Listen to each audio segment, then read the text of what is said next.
마지막 시간인데 이 자료를 위에서 세 번째 단락 2페이지 이제 읽어 나가겠습니다.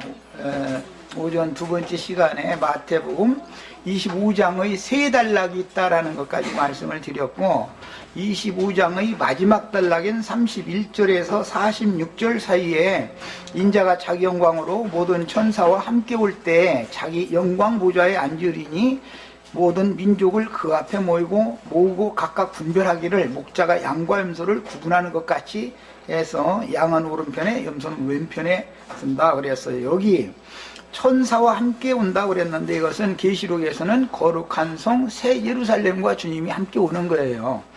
그들은 이 아래에 보면은 지극히 작은 이 소자들에게, 작은 자들에게 한 것이 내게 한 것이고, 이 작은 자들이라고 하는 것이 보좌에 함께 앉은 자들이잖아요. 천사들이잖아요.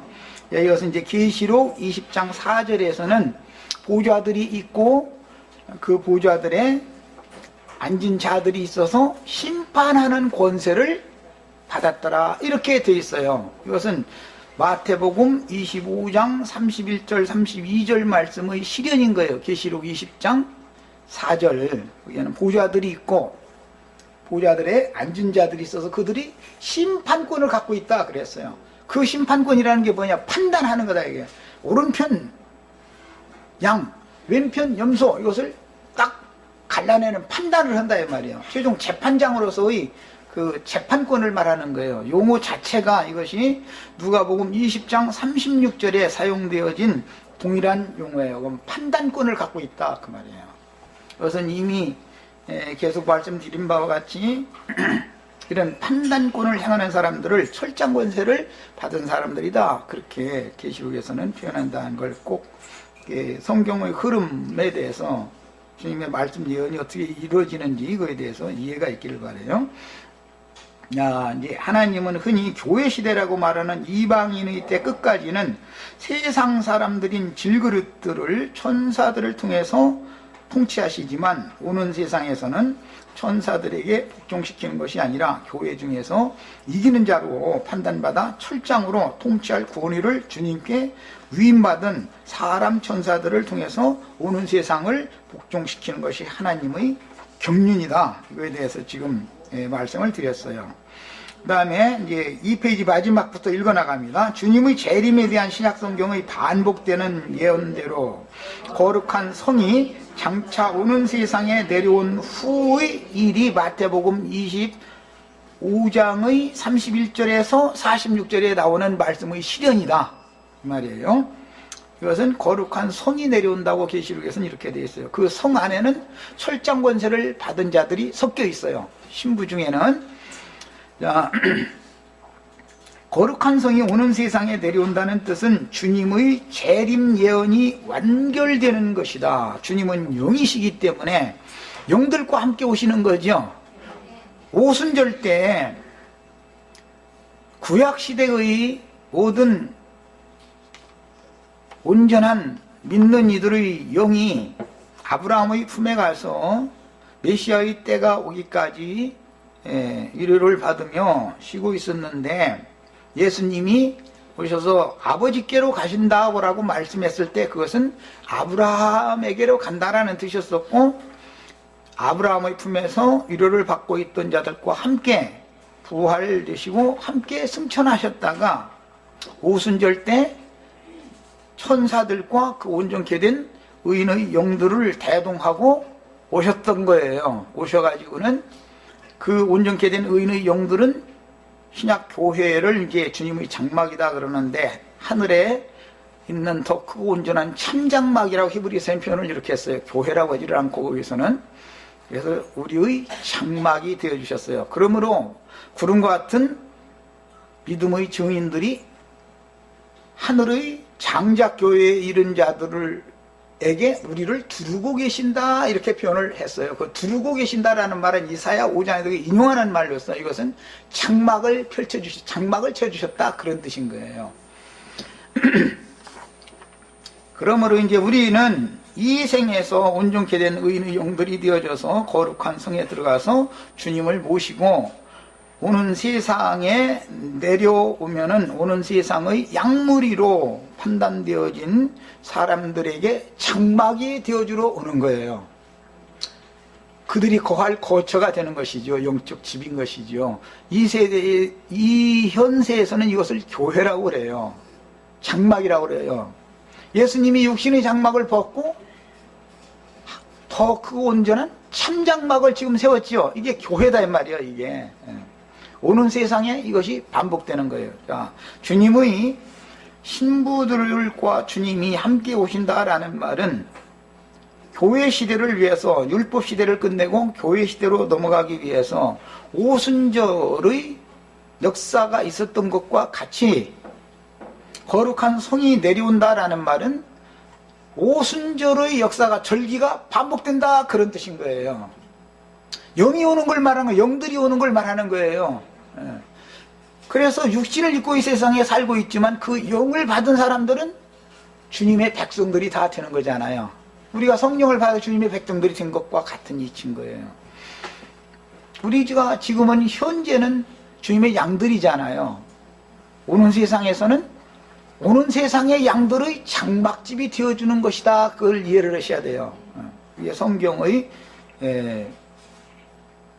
말씀하시는 바예요. 그래서 계시록 7장이나 21장에 보면 최종적으로 하나님의 장막이 나오는 거예요. 하나님의 장막이 곧 거룩한 성 새 예루살렘이잖아요. 계시록 21장에 보면. 야, 성경이 말하는 의도를 잘 아셔야 되겠어요. 우리는 하나님의 신령한 장막인 교회 안에 있는 성도들이죠. 육신의 몸이 주님의 몸이 아니고 교회가 주님의 몸이단 말이에요. 이제 이것은 신령한 참장막이죠. 더 크고 온전한 장막인 것이죠. 교회는 이 교회가 뭔지를 알아야 돼. 교회라는 것이 무슨 에클레시아 뭐 이런 교리적으로 이거 가르쳐 갖고는 이게 안 되나 마나 그건 이해가 안 되는 거죠. 단체적인 구원 얘기를 내가 할 때는 교회를 염두에 두고 하는 말이기 때문에, 교회라고 하는 것은 각 성도들마다 구속받고 구원을 이루어가는 성도들이 모이면 그 지역의 교회인데, 각 사람 속에는 교회의 성분이 많은 사람도 있고 아주 적은 사람도 있고 각각 다른 거예요. 천차만별인 거예요. 그러니까 교회라고 하는 것은 아담 성분은 전혀 배제되는 것이다. 죄와 상관없는 주님의 신령한 몸을 말하는 거니까. 이해되셨죠? 이렇게 어려운 거예요, 교회라는 것은. 그러니까 천국 통치권, 치리권, 교회의 장로가 교회를 장로를 통해서 교회를 다스린다, 이런 말이 기독교 개혁가 생각하는 그런 신학적인 그런 말과는 전혀 개념 자체가 다른 거다 이 말이에요. 그래서 철장 권세가 뭔지, 돌보고 공급하는 그 위임 사명이 뭔지, 이런 것을 양면을 잘 알아야 되는 거예요. 교회 생활이라는 건 우리가 이 생을 떠날 때까지 평생 배우고 가는 거예요. 교회 생활을 어떻게 배운 것이 그 사람의 신앙의 수준인 거예요. 사실은 인간적으로 그가 뭐 막 참고 마음이 좋고 이렇게 남한테 욕할 것도 좀 참고 이렇게 하는 것이 구원이 아니라고요. 그것은 윤리도덕적인 공자왈 맹자왈 하는 얘기인 것이고, 성경이 말하는 구원이라는 것은 그 사람이 온전히 교회의 성분으로 충만케 됐느냐, 신령한 사람이냐, 이것을 보는 것을 말하는 거예요. 구원이라는 것은 이걸 말하는 거예요. 그러니까 이제 성경의 그런 그 흐름에 대해서 완전히 이해가 이제 이런 시간을 통해서 다 하시길 바래요. 자, 구약 시대의 선진들 중에서 아브라함의 품에서 위로를 받으며 예언된 때를 기다리던 이긴 자들이 티끌 가운데에서 자다가 주님과 함께 일어나서, 이게 다니엘서 12장에 나온 말이죠. 함께 하늘의 한 성에 들어가셨다가 오순절 때 그 영으로 능력을 받은 120명에게 강림하여 신령한 장막인 교회를 두른 것과 같이, 주님의 장막 안에 있는 성도들이죠. 우리는 이 이치를 알아야 돼요. 주님의 몸은 교회다라고 말할 때 이게 무슨 뜻인지를 알아야 된단 말이야. 육신의 몸을 벗고 신령한 새 몸을 가지고 오신 거예요. 교회 시대에 이긴 자들이 주 안에서 안식하다가 2000년 동안 계속 자기 세대의 구원을 이루고 주님께 데려감을 받죠. 그러면 주 안에서 자는 자들이 되는 거다 이거예요.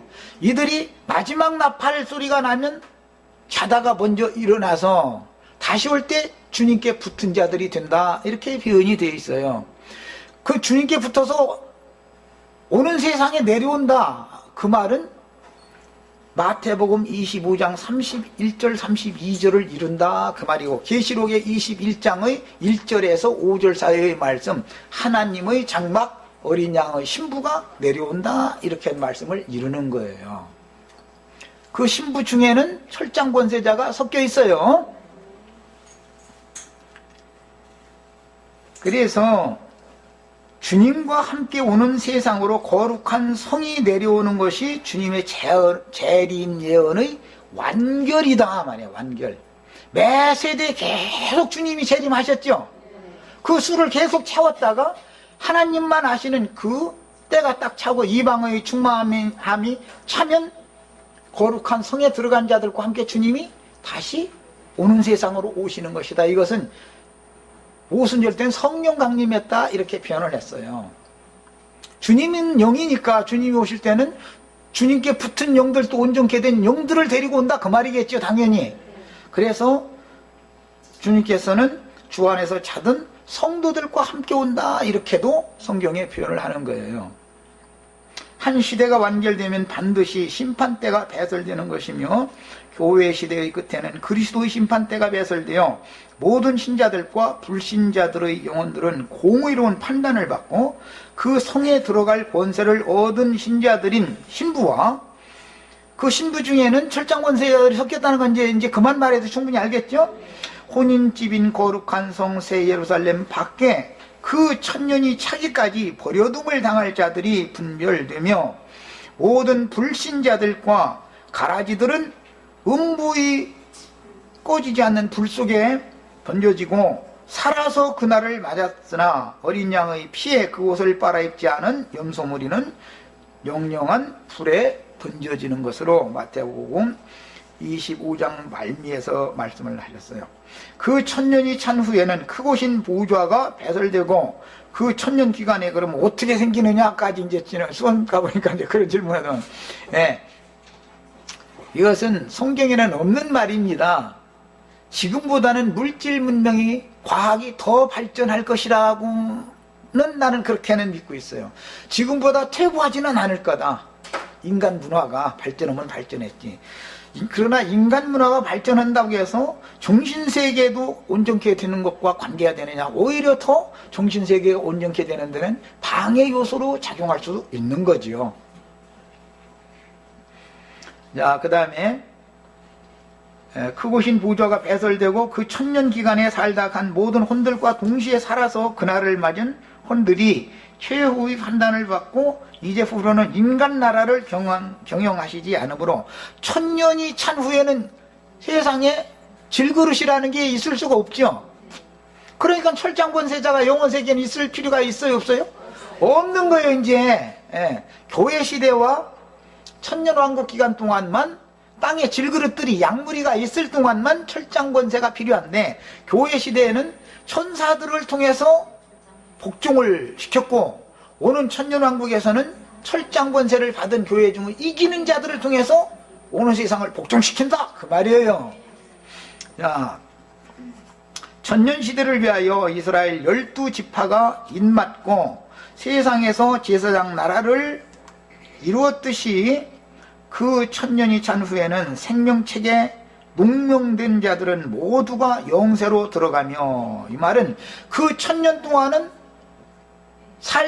살아나지 못하더라 하던 자들이 그 천년이 차면 살아나서, 교회 시대의 이방의 충만함이 차기까지는 유대인들이 들어가 버림받아서 죽었다가 교회 시대가 차면 다시 접붙임을 받아서 죽은 자 가운데서 살아나는 것처럼, 천년 동안 다시 살아나지 못하더라라는 말은 천년이 차면 살아난다라는 걸 전제로 말을 하는 것이지, 그것이 영원한 불못이다라는 말은 전혀 아니다, 이 말이에요. 이걸 아셔야 돼. 성경의 어떤 표현을 사람의 임의로 그건 다 불못이야, 이런 식으로 함부로 하면 안 돼요. 첫째 부활에 참여할 권세를 가진 자들은 천년 동안 먼저 살아나서 천년 동안을 신부로 또는 신부들 중에 통치권자로 1000년 동안을 보상을 받지만 거기에 들어가지 못한 사람들은 1000년이 차면 살아난다 그 말이다 이 말이에요. 그래서 크고신 보좌의 심판대가 또 배설되는 거예요. 1000년이 찬 후에는. 거기에서는 그냥 단순한 인간의 어떤 행위만을 심판하는 것 같으면 행위를 기록한 책만 가지고 심판해버리면 되잖아요. 그런데 그렇게 안 해요. 생명책을 드디어 최후로 생명책을 놓고 생명책에 목명된 자들은 다 영세에 들어가는 것이기 때문에 최종 판단 최후의 생명 어린 양의 생명책에 목명된 여부는 1000년이 찬 후에 그 흰 보좌의 심판대에서나 행하는 것이다 이거예요. 이것을 아셔야 돼요. 성경을 흐름을 따라 해석하는 것을 배우셔야 되겠어요. 자, 그 다음에 성 밖에 버려둠을 당했던 자들이라도 선별적으로 1000년이 찬 후에는 혼인집문 밖에 버려둠을 당했던 늦게사 기름을 사가지고 온 처녀들도 들어갈 수가 있다. 다 들어간다라는 말은 아니죠. 분명히 그러겠죠. 그걸 분별을 해서 들여보내겠죠. 당연히. 그걸 크고 흰 보좌의 심판대라고 그래요. 그래서 그리스도 심판대와 크고 흰 보좌 심판대는 개념 자체가 다른 것이고 시대가 다른 것이다를 아셔야 되겠어요. 자, 이제는 순진한 백성들이 아니고 저주의 말씀을 가르치던 몽학선생들이나 위선자들의 율에 처해졌던 종들이 어리석게 가라지들과 동무가 되어 행했던 것을 깊이 뉘우치며 돌이킨 자들까지도 백성들과 함께 신앙이 회복될 수가 있다라는 것을 살펴보겠습니다. 분명히 마태복음 24장이나 25장에는 종들 얘기가 나왔었죠. 그런데 주님이 세운 종들임에도 불구하고 인자가 더디오리라고 생각하러고서 자기에게 맡긴 양머리를 뭐 때릴 뿐 아니라 술 친구들과 더불어 먹고 마셨다는 거예요.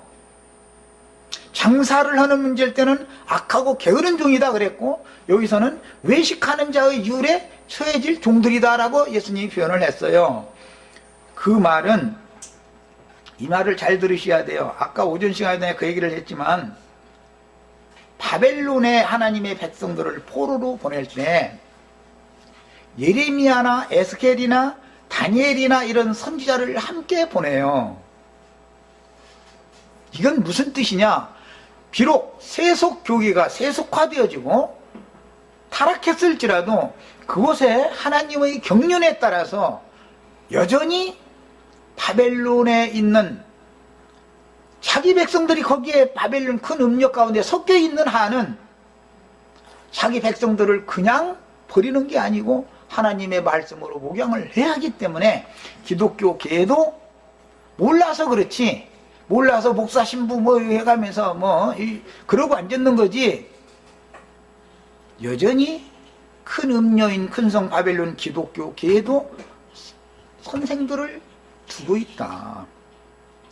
하나님께서 형편과 시기에 따라서 하는 행정적인 배열인 것이지, 나는 기독교계의 사역을 하지 않는다 해가지고 나는 이기는 자고 그는 진자다 이렇게는 누구도 함부로 판단하면 안 되는 거다. 그 판단 모든 것을 그리스도 심판대에서 주님이 하게 맡겨야 되는 것이다.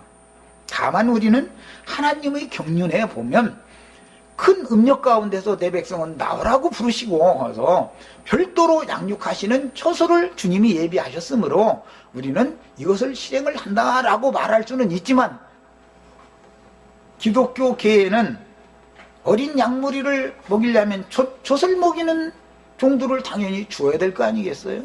학개나 스가랴나 말라기처럼 그렇게 강력한, 막 짧고도 강력한 어떤 메시지로 이렇게 돌아온 무리만을 이렇게 세우는 그런 자만이 큰 자고, 에스겔이나 예레미야나 에스겔이나 다니엘이나 이런 선지자들은 작은 선지자다라고는 누구도 말할 수 없는 거다. 하나님이 그들을 필요에 따라서 그렇게 쓰실 뿐이죠.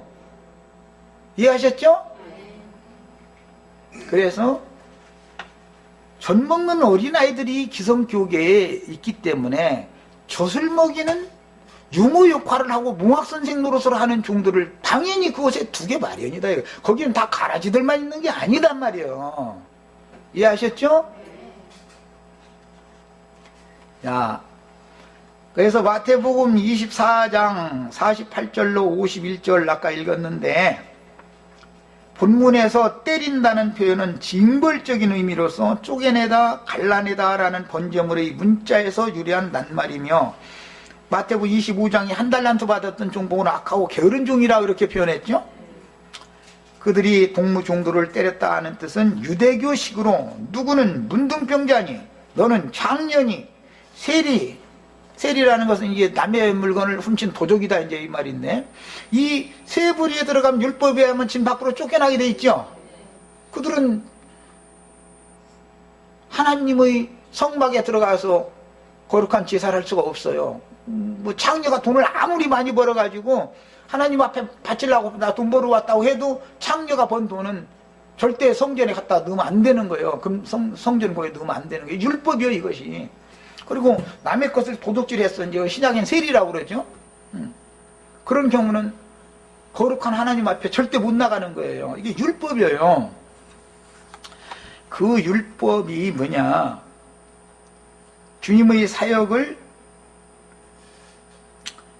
행하던 종들이라 할지라도 유대교식으로 너는 왜 교만해가지고 목회자한테 덤비느냐 하고 출교시킬 수 있죠.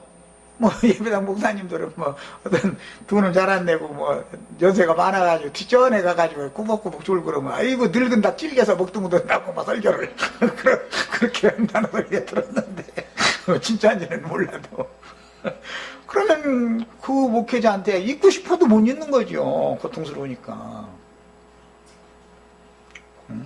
그리고 뭐 세리와 창기가 보던 어떤 죄인이라는 명목으로 걸어서 출애시키는 이런 것을 구약시대의 때리는 사역이다 이 말이야. 때린다 그랬어요.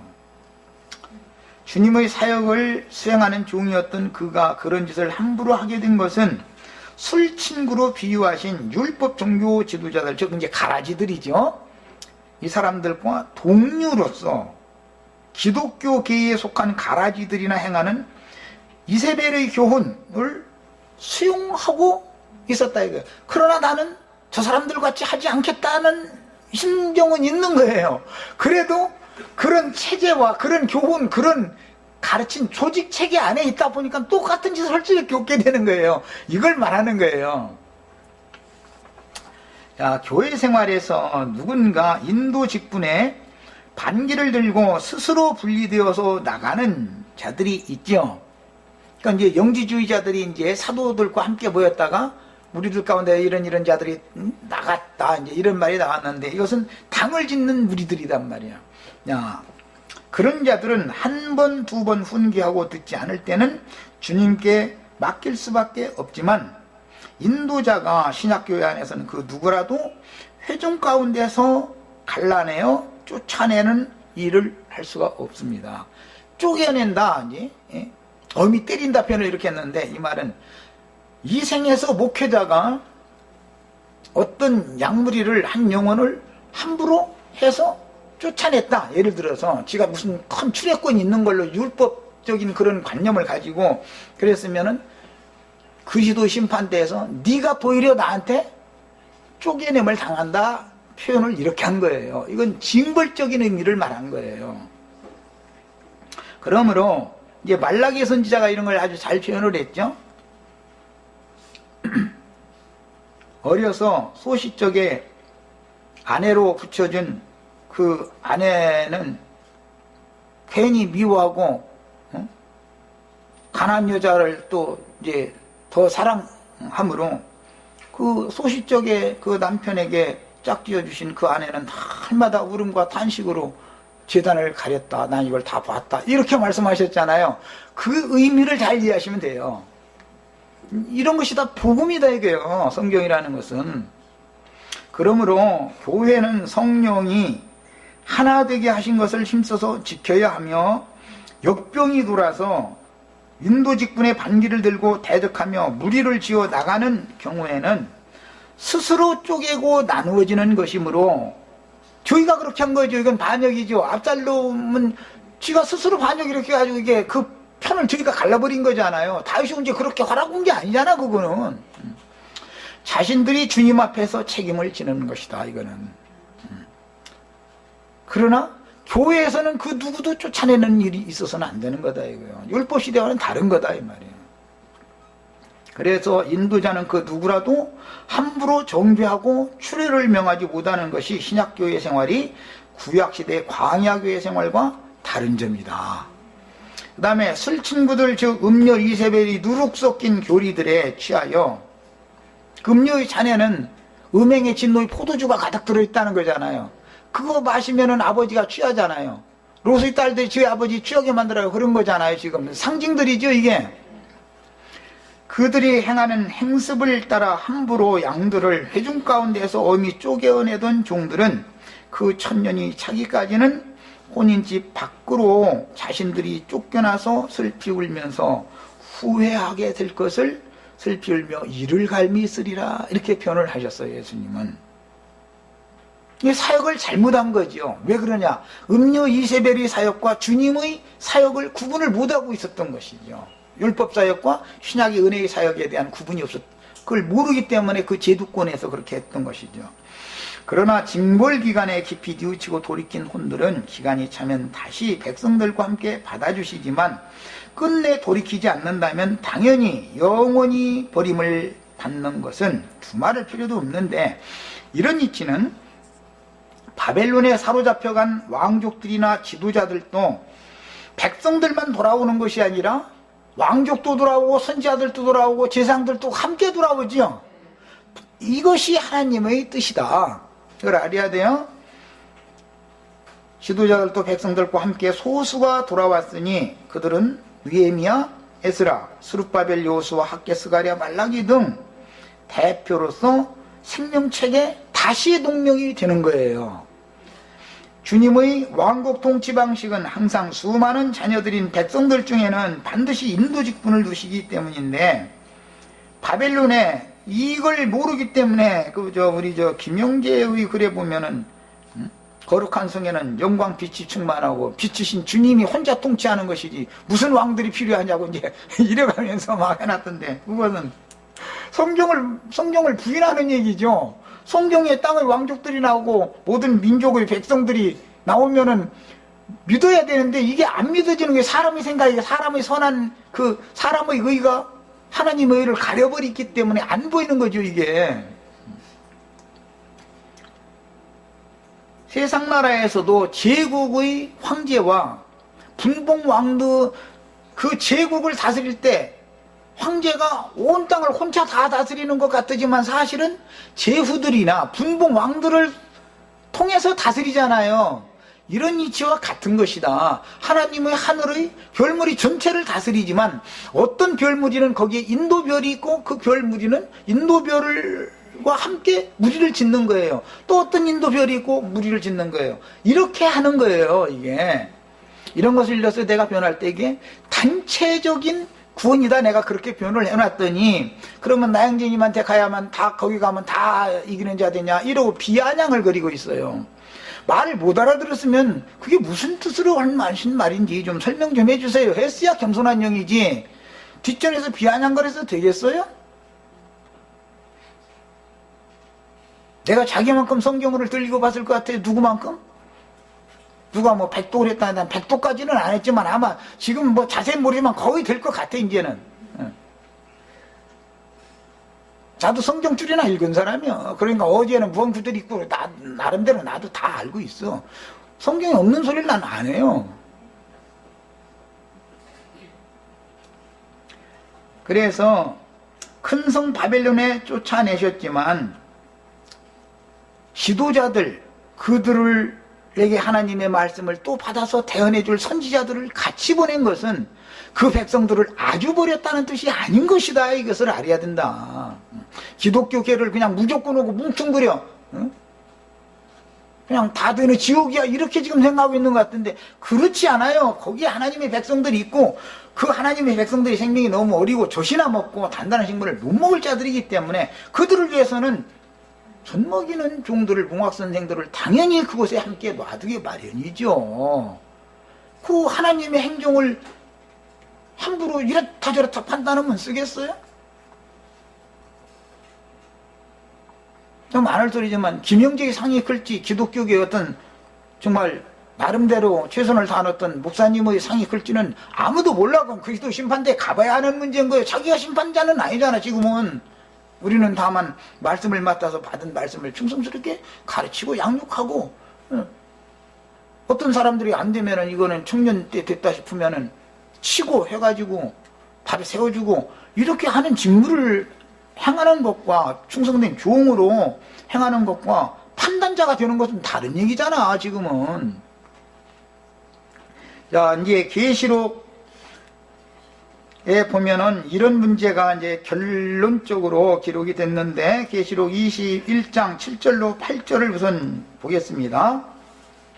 이기는 자는 이것들을 상속으로 받으리라. 이것은 이것들은 이라는 것은 하나님의 장막 거룩한 성에 대해서 쭉 설명을 했기 때문에 그것들을 상속해 주겠다는 거예요. 이것을 후사라고 그러죠. 상속받은 사람 보고는 장자권자라고 그래요. 나는 그의 하나님이 되고 그는 내 아들이 되리라. 그러나 두려워하는 자들과 믿지 아니하는 자들과 흉악한 자들과 살인자들과 음행하는 자들과 점술가들과 우상숭배자들과 거짓말하는 모든 자들은 불과 유황으로 타는 못에 던지리니 이것이 둘째 사망이라. 이들에게는 1000년 동안이라고 하는 긴 기간 동안, 성이 내려온 후니까 긴 기간 동안 돌이킬 수 있는 기회를 줬다 이거예요. 바벨론 포로 70년 동안 돌이킬 수 있는 기회를 준 거예요. 인도자가 먼저 돌이켜야 백성들이 돌이키는 것이지, 인도자가 돌이키지 않는데 백성이 먼저 돌이켜서 스스로 돌이키고 돌아왔다, 이건 말도 같지 않은 소리인 거. 그런 일은 절대 없어요. 교회에 어떤 일이 있으면 교회를 인도하던 형제가 책임을 져야 되는 거예요. 나라에 어떤 일이 있으면은 군사적인 어떤 문제가 있으면 장관이 사과를 하고 그 별 딱 변장해서 딱 별 그냥 띄워버리잖아. 그러고서는 제대시킬 땐 2등병으로 해서 딱, 아니 별 넷 따랐던 사람을 2등병으로 제대시켜버려.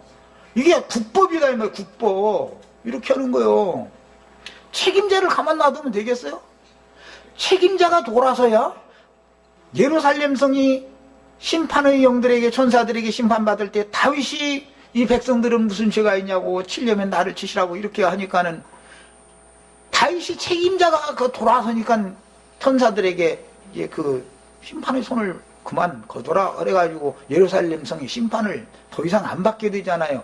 이런 원칙은 이 천국의 통치인 것이다 이 말이에요. 이게. 자, 그러니까 여기 나오는 이 사람들은 1000년이 되도록 기회를 또 주었지만 끝내 돌이키지 않았다 이 말이에요. 이제는 기회가 없는 거예요. 본문은 이기는 자들에게 주실 상과 또 다른 부류의 신자들과 지도자들에게 드릴 형벌이 대조되고 있으니, 교회 시대에 어떤 신앙생활을 한 여부에 따라서 그 1000년 기간과 영세를, 계시록을 읽어보면 계시록 20장부터 1000년 기간의 왕국이 시작되어져서 계시록 22장 5절까지는 영세까지 이어지는 하나님의 경륜이 쭉 기록이 되어 있죠. 1000년 왕국의 시작으로부터 시작해서 영세에 이르기까지 경륜이 기록되어 있어요. 그리고 나서 22장 6절부터는 나의 수는 교회들을 위하여 그 종 선지자들을 보내가지고 이런 것들을 다 말하게 했다. 그러니까 너희는 이기는 자가 다 되는 걸 추구해라. 최소한 신분은 다 돼야 된다. 이제 이것을 격려하는 말씀 마무리가 하고 있어요. 22장 6절에서 21절까지 사이에는. 그 중에 다시 한번 또 22장 14절로 15절에 자기 두루마기를 빠는 자들은 복이 있다 그랬고, 이 사람들은 이미 7장에서 어린 양의 피에 그 옷을 빨아서 희게 한 자들이다 라는 사람들, 1000년 동안 이 사람들이 지상세계의 백성들이었던 것이 있고, 이는 그들이 생명나무에다 가며 문들을 통하여 성에 들어갈 권세를 받으려 함이로다. 개들과 점성술가들과 음행하는 자들과 살인자들과 우상숭배자들과 및 거짓말을 좋아하며 지어내는 자는 다 여기선 성 밖에 있으리라 이랬는데, 계시록 22장 6절 이하에서 나오는 말씀은 교회 시대를 격려하기 위해서 하는 말일 뿐 아니라 이런 동무종들을 때리며 술 친구들로 더불어 먹고 마시는 이런 사역을 하는 사람들을 성 밖에 쫓아내서 거룩한 성에 들어가는 권세에서 제거시킨다라는 경고의 말씀도 겸해주고 있는 것이다 말이에요. 양면을 말하고 있는 거예요.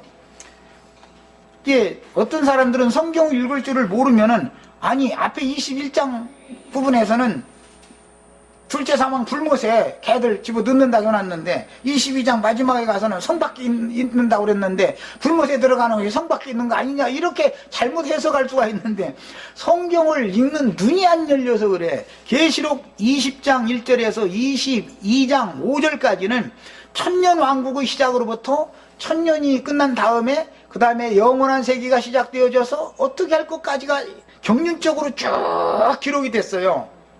그러고 나서 22장 6절부터는 나 예수는 교회들을 위하여 이제 이 지상세계 교회 생활을 할 때도 이가 이렇게 신실하게 잘해야 되겠다. 교회 생활을 할 때 가르치는 자들, 지금 22장 14절 15절에 나오는 이 가르치는 자들은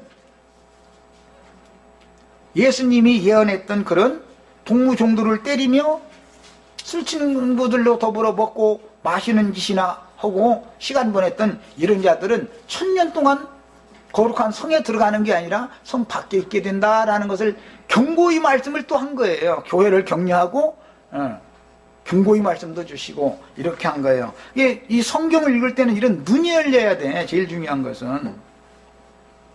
그리고 21장 26절로 27절에 사람들이 만국의 영광과 존귀를 가지고 그리로 들어가겠고 그랬으니까, 계시록 아까 읽은 2장 27절에 만국을 다스리는 철장 권세를 받은 자들 얘기가 나왔죠. 그러니까 천년 동안 만국이 있는 거잖아 지금. 무엇이든지 속된 것이나 가증한 일 또는 거짓말하는 자는 결코 그리로 들어가지 못하되 오직 어린 양의 생명책에 기록된 자들만 그리로 들어간다. 이 말은 거룩한 성이 지상세계에 내려왔을지라도, 오순절 성령이 임했을지라도 성령을 통해서 앞에 생명의 영을 받고 뒤에 능력의 영을 받고 나가서 이제 복음을 전했어요. 그랬을지라도 술 취해서 대낮인데 저러고 해롱거린다 하고 비방하고 잡아다가 매질이나 하고 가두고 그런 유대교 지도자들은 더 이상 구원의 길이 없는 거죠. 두 번째까지 그게 허용을 해준 마지막 기회였으니까. 그러나 생명의 주를 자기네들을 저를 십자가에 못 박아서서 저를 십자가에 못 박아서서 그 피를 우리와 우리 후손에게 돌려서 헌 사람들이라 할지라도 생명의 주를 죽인 죄를 가지고 있는 사람들이었지만, 형제들아 그러면 우리가 어떻게 해야 구원을 얻겠냐 회개하고 돌이킨 사람들은 받으심이 되었죠. 이런 일은 언제나 시대가 바꿔질 때는 반복되는 것이다 이 말이에요. 하나님은 뭐든지 단판 승부내는 일이 없어. 사람은 단판 승부하면 다 지옥 보내야 돼. 단판 승부에서 구원 얻을 육체가 몇이나 있겠어. 모르지 뭐. 어떤 분들처럼 뭐 지금 현재 천년 동안 다스리고 있다 그런 사람들이야 뭐 단판 승부 나서 다 결정이 됐는지 모르지만, 나는 이거 두 판, 한 판 더 붙어보자 하고 주님께서 씨름을 거는데 두 판 씨름 붙어준 게 너무 고마워. 나는 이게 감사해. 그런데 이 말이 막 그냥 배척하는 말로만 들린다면은 나는 그게 너무 또 신기해 또. 응?